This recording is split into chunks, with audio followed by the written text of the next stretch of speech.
everybody, it's the Law Gnome, and welcome to another episode of Out of the Vault. If you need to catch up, please take a look at the playlist that I have provided for you in the box below. So today we're going to take a look at a pretty interesting Disney classic, actually a landmark if you will, because of the fact that it is the very first Disney animated classic that was released in 1970 after Walt Disney had passed away. And of course I am talking about the 20th animated classic in the Disney film library, the Aristocats. Now the Aristocats is a very interesting film because of the fact that it features a lot of patented Disney voices that had been used over and over again and had become the voices of some of our favorite Disney characters. Of course, we have Phil Harris returning again, playing Thomas O'Malley, who of course was the voice of Baloo. You have Ava Gabor, who voices the female lead cat in this film, Duchess, who also was the voice of Bianca in The Rescuers. You also have Sterling Holloway, who is of course the famous voice of everybody's silly old favorite bear, Winnie-the-Pooh. You also have Paul Winchell, who was the voice of Tigger. And you also have Pat Buttram, who ended up playing voices like the Sheriff of Nottingham in Robin Hood, as well as the voice of Chief in The Fox and the Hound. But probably one of the most interesting pop culture references is the voice of Scatman Crothers, playing the voice of Scat Cat, but us 80s kids all know him as the voice of everyone's favorite honky-tonk transformer, Jazz.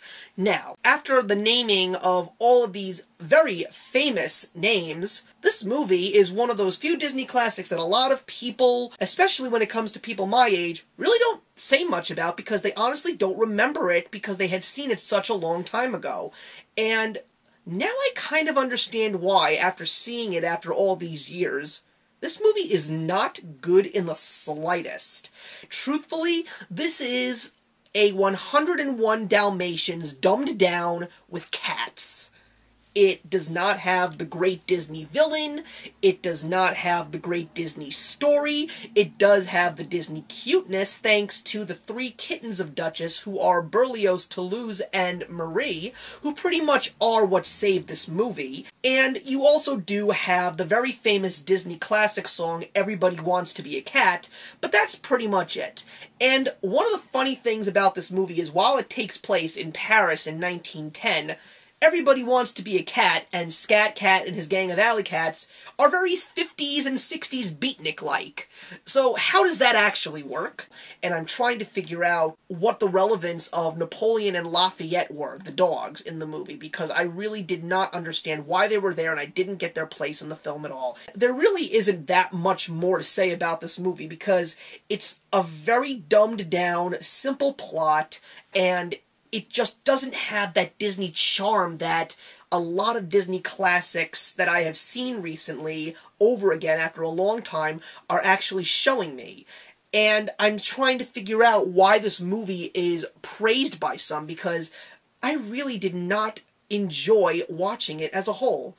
And I'm giving the Aristocats 1 out of 4. I really don't like to give these kinds of ratings to Disney classics, but this one just doesn't work at all.